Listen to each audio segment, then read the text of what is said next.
Today I'll be doing an analysis on 3-bedroom unit types in Sora, and there are a total of 5 different 3-bedroom plus 3 plus study layouts. The first unit layout type is actually a 3-bedroom deluxe of 936 square feet, which is the smallest 3-bed 2-bath in the project, and there are 22 units. That is located in Stack 4 and Stack 9. So let's dive into the pros and cons of this layout. So I will start with the cons first. For this layout, there is no window in the kitchen, so basically you can only have an induction cooker and not a gas stove.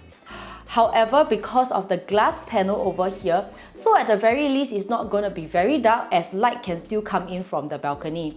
Another point to note is that the common toilet is also having a little odd shape as well.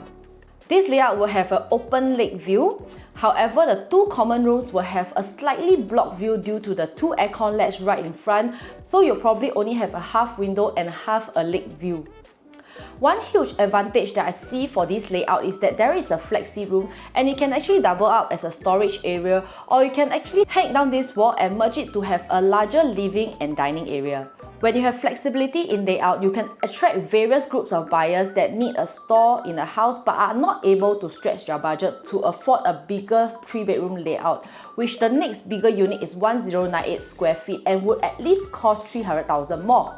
Another plus point is that this master bedroom is sized at 16 square meters, which is actually very spacious as most of the master bedrooms these days are actually around 12 to 13 square meters. So moving on to the 3-bedroom premium of C2, 1098 square feet. The difference between C2 and C1 is 162 square feet, and in terms of quantum, the difference is 324,000. For C2 is located at Stack 27, 14, 12 and 1. If you are looking for something that is more affordable and you do not really require a yard and WC, you can actually choose to go for C1 instead, because the only key difference here between the C1 and C2, aside from the additional yard and WC, is that all the toilets and kitchen would come with windows. Moving on to the 3-bedroom plus study, there are actually 84 units in total with 3 different layouts: C3, C4 and C5.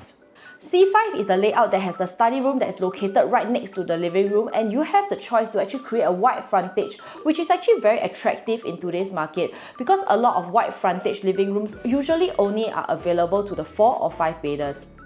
For C3 and C4, they have a dedicated study room, which you can choose to use it as a study or convert it into the helper's room or additional wardrobe space. The only key difference between C3 and C4 is that C4 has a longer foyer walkway, which technically you do not really need. So given a choice, I would choose C3 over C4. If I were to choose, if you have a budget constraint, I suggest going for C1, which will suit a small family, or if you actually have a bigger family and would require a storage or helper's room, then go for C2.